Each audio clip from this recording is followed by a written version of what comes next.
Hello and welcome back to Pravus Gaming and Steam, the series where I play the games that I bought but never had a chance to play for various reasons. Age of Wonders 3 is the video game that we are going to be playing today. Now, I never played Age of Wonders 1 or 2, so I honestly don't have any idea what to expect, but this game did come highly recommended by a couple of critics that I know and trust. So if they say it's good, I have to assume it's good. And I found it on sale during, I think, Christmas sale of last year, and I picked it up, because why not? But this is the first time I've had a chance to really play it out. What do you do? I don't know. It's apparently some sort of a strategy game, a fantasy strategy game. And I guess I'll play a new random map, because I don't really know what better to do, but I don't want to start a campaign yet. I don't know. I don't know what I'm doing. I'm just assuming I could play a quick game of some sort and get a feel for it, and then maybe I'll start the campaign. Alright, so it looks like there's a couple of difficulty levels. Ooh, Emperor. That sounds good. I like being an Emperor. Yeah, that means hardest difficulty. We'll play on Lord. I'm assuming that's the medium. Yeah, that's normal difficulty. Alright. Medium map size. Random type? Sure. This all sounds good. Advanced. Ooh. I don't know what any of this does, so forget all this. Let's just go ahead and head on to next. Unknown leader. So I know for a fact that you can create your own... here it is. Okay, so I know for a fact you can create your own character in this game. So it looks like there's a bunch of different heroes or leaders to choose from in order to play this game. You can create your own, but because I have absolutely no idea what these all are or what's good, I'm assuming I should just pick one of the pre-made characters, of which it looks like there's actually a lot of them. Oh my gosh. Oh gosh, what should we play? Well, I know, from the few things I know about this game, I do know that everyone plays Dreadnought. For reasons I don't understand. Apparently it's all machine units, big juggernauts. I don't know, everyone plays Dreadnought, so we're not going to play Dreadnought. Who wants to do that? Who wants to be normal?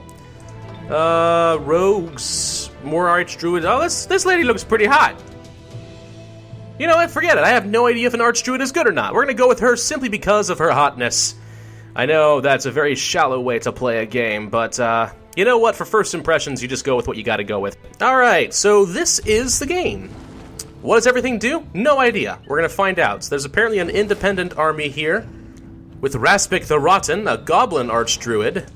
Whoops. We also have our own army. Julia of House Iniok, High Elf Griffin Riders. Now that sounds pretty sexy, not gonna lie.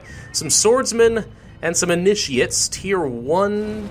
infantry, irregulars, and tier 3 cavalry. And there's my character, the leader. Alright, who else we got over here? A high elf unicorn rider, because why not? Everyone needs that. And we have our initial city of Rediel, Throne of Julia. Sounds like something kind of out of Game of Thrones or whatever, I don't know, but... Alright, so what does this game entail? Well, it's got some similarities to Civ 5 from what I understand. You have a city, you have borders, they'll grow over time. Or maybe not over time, but with certain buildings. You can produce various units. It will cost time, so in turns, because this is a turn-based game, and it costs gold, because that is like the only economic resource you have. You can also produce a whole bunch of different upgrades, which we'll probably want to do first. You can have some city options, release as a vassal. Well, that doesn't sound very useful to me in this case, but still, that's an interesting idea.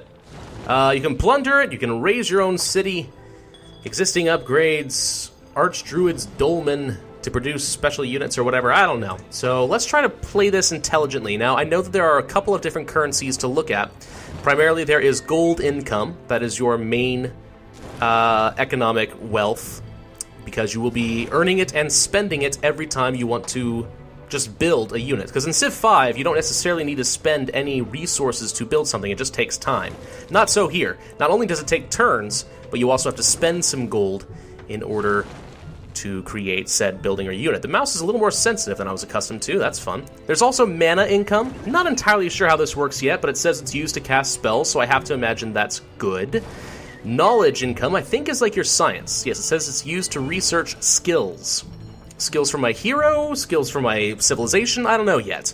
Also, there's production, so hammers, just like in Civ 5. And I know what my population is, how much it's growing based on happiness and stuff like that. So, yeah, that sounds pretty good. It's just a high elf village right now. Alright, so if I... what's this? That's a stash of mana. So if I move a unit here... There we go. I just collected 81 mana crystals with my unicorns. Hooray. I guess I can explore a little bit with my unicorns, because why not? What's this? A cartographer tent reveals a portion of the map. Ooh, what is that? Ooh, that looks good. I want to see what that is. Let's find out. Send forth the unicorns! Oh, wait, hang on. There's other... I'm out of move. Okay. We'll just keep exploring, I guess, a little bit. Okay.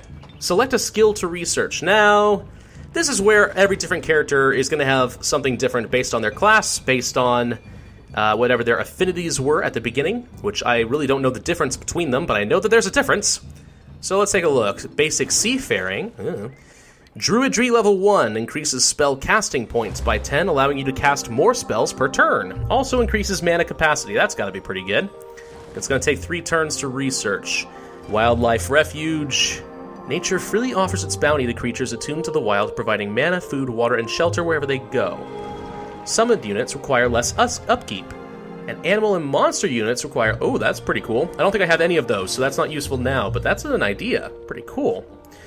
A hero has offered to join for 100 gold. He's a druid as well. Do I want another kind of druid? No! I require a different type of hero. Was that a good idea or a bad idea? I have no idea. Maybe you always take the first thing you get. I don't know. Shrines produce mana. Shooting gives additional ranks to my archer units. War halls unlock production. Storehouses for population. Builder's hall for extra production. Ah, that sounds useful. Arena, ranks for infantry. Science. Henges produce additional population?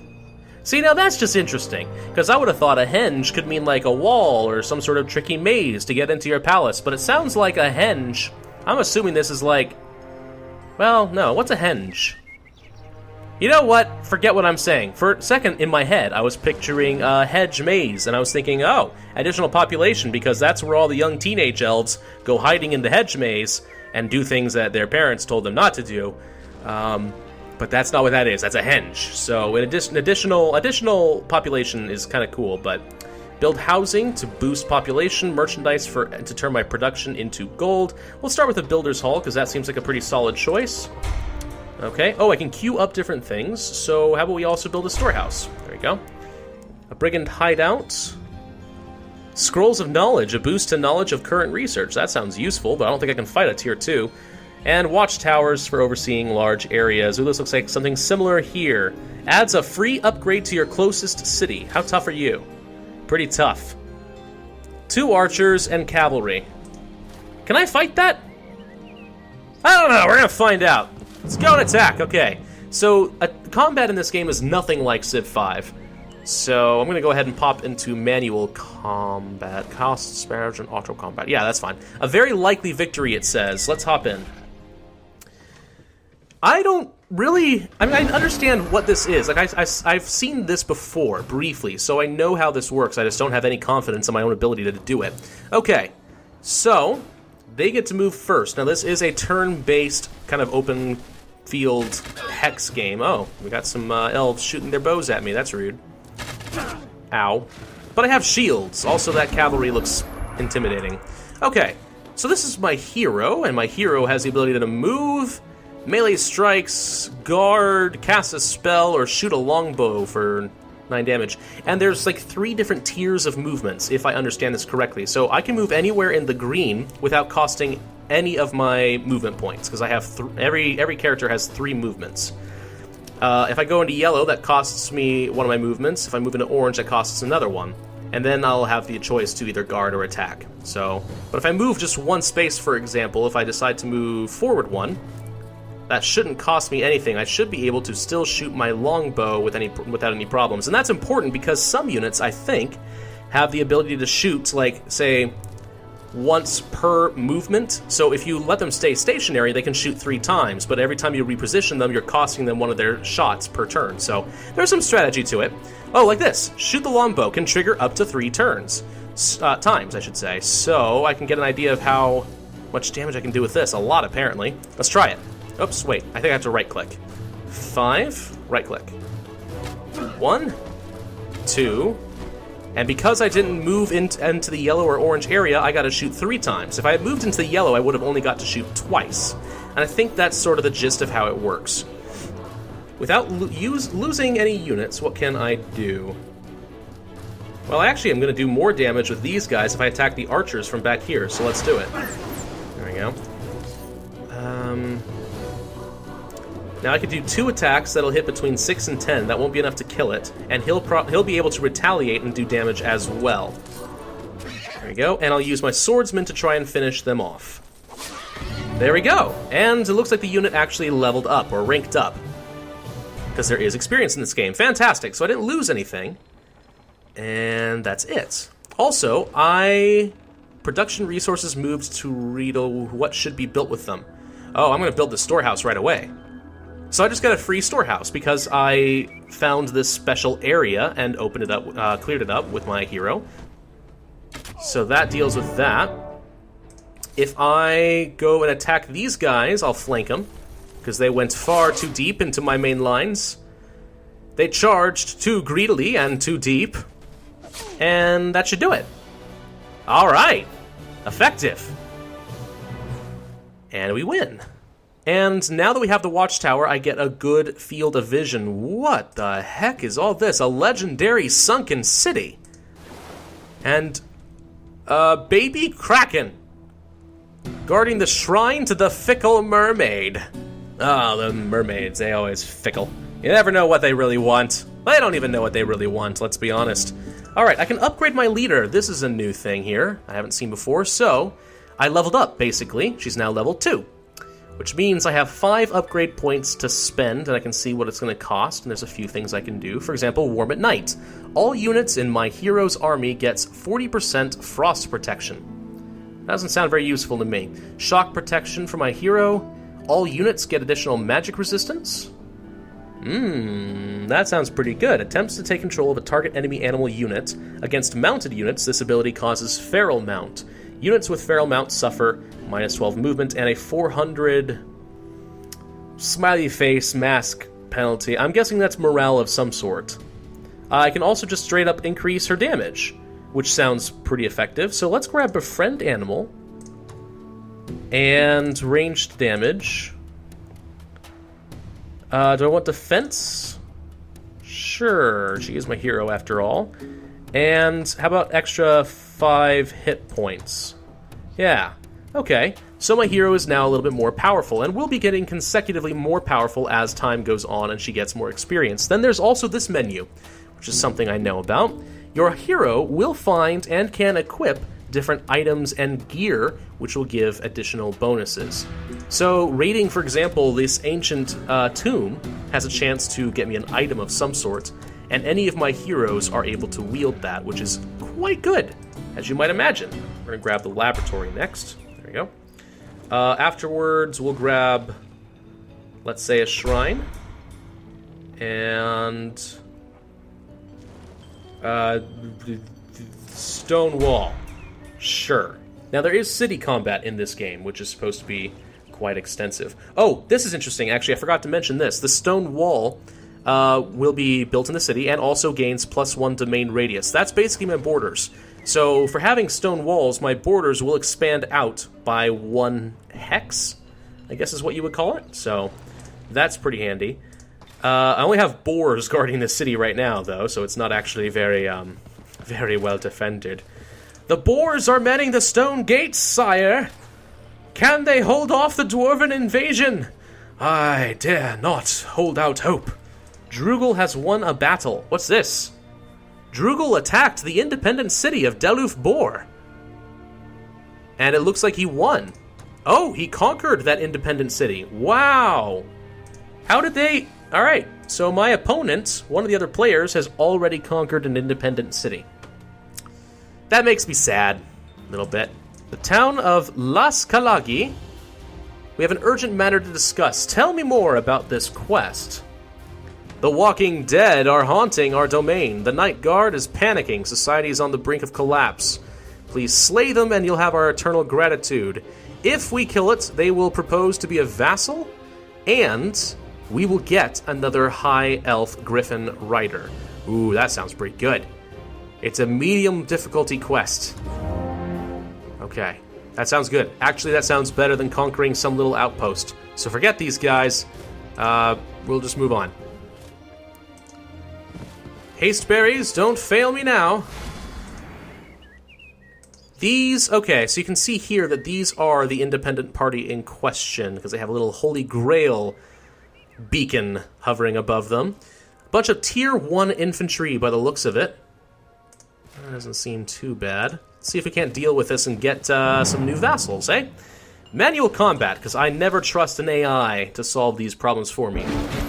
Artificial intelligence is no match for bioorganic intelligence, like my own, because I'm smart. Alright, so he's attacking, but I have shields, which is a good thing. As long as these units guard, they're going to have a hard time piercing through. Case in point, I am doing far more damage than I am taking, so that's a good thing. Alright, how about you? Do damage. Oh, they have shields. Ooh, that's not good. Okay, so instead of using my bow, let's try something. Let's use root spears. Roots as sharp as spears burst from the ground and deal 20 damage. This. Ooh! And that should just about do it. Okay, I lost one unit, unfortunately, but we win the combat. Oh, I got an achievement, an adventurer. Okay, and we get our reward, vassal proposal. So I get some good alignment points, good relations, and my happiness goes up for all high elves. Or I could just forego all of this and get 190 gold, but I think I'm going to take this. Also, ooh, look, they joined my empire. Okay, so now I have 2 cities, but I didn't have to conquer anybody. I got this through diplomacy. Alright, so let's get to the main action here. Let's hop into the ancient ruins and enter. Oh, we found stuff. A troll, a tier 3 monster. That sounds scary. Also, some baby spiders. Can we handle a tier 3 monster? I have no idea. It says it's a very likely victory, so we're going to give it a shot. If I find any sweet loot, I'll be very happy. Oh dear. We're in ruins where there's line of sight problems everywhere. Okay. Doesn't especially make me happy. Let's send my griffins off to the sides and use them for flanking bonuses later. Seems like a sound strategy. Or a terrible one. It's one of the two. I don't know which one yet. Okay, here come the spiders, and apparently they're fast and can reach things quickly. Also, it webbed my griffin! Uh-oh. Uh-oh. Now my forces are split up and can't do much. Oh, but he resisted. Well, thank you for that. Oh, crap. Trolls are fast, it turns out. Ouch. You can attack the spider babies. Ow! Did a surprising amount of damage. Okay, end the turn, I guess. Wait, regrowth? Oh no, trolls auto-heal. Oh my gosh, what the heck? The spider babies are about to murder my griffin. Oh no! Oh no! This is horrendous. Can I possibly save it? We'll try. I don't think it's gonna be enough to save the griffin. Also, those guys are dead. Oh, thank God! Oh, it's so close to dead! My poor griffin! Can't you kill it in one shot? You can. You'll save yourself. Oh, thank God. Alright. Griffin! Come in to save the day! Here I come to save the day! Uh-oh. Troll is not happy, but that's okay. Flank him, kill. Alright, so I'll have lost 2 of my swordsmen, but aside from that, I win. And I got an achievement, so that's always nice. Also, insulated boots, an epic leg gear item. 60% shock protection and defense. Also some research. We'll take that reward, and I can put these on my character, right? Yeah, so my character now has 60% shock protection and is in addition to an extra defense. Well, how cool is that? Well, that deals with that no problem. Okay, we lost a unit again. I'm apparently doing very poorly. Received a proposal from Hiril. The slightly evil people want a peace treaty now. We'll accept a peace treaty with the slightly evil elves. Also open borders, which means now I can explore some more, and that makes me happy. Also, we got a stone wall, so you should see that my borders have expanded. But, unfortunately, because these are occupied by independent armies, I do not get the extra production from either of these, what do you call them, landmarks? Resources? Something, I don't know. I'll probably want to clear those out, and that should be my next priority. That said, though, I think this has actually been enough to kind of get a feel of the game, and I'm actually really looking forward to playing this some more. Age of Wonders 3, everybody, this is kind of exciting. This is actually the kind of game that I can totally see myself doing a full series on at some point. Create my own character, create Pravus, of course, and just see how a campaign goes. That could be really fun. What do you guys think? If you like that idea, let me know in the comments section. Otherwise, I think I'm going to stop here. So thank you guys for watching. This has been Pravus with my Steamed series. If you enjoyed this video, then please hit that like button, leave a comment, and subscribe. And I will see you guys next time.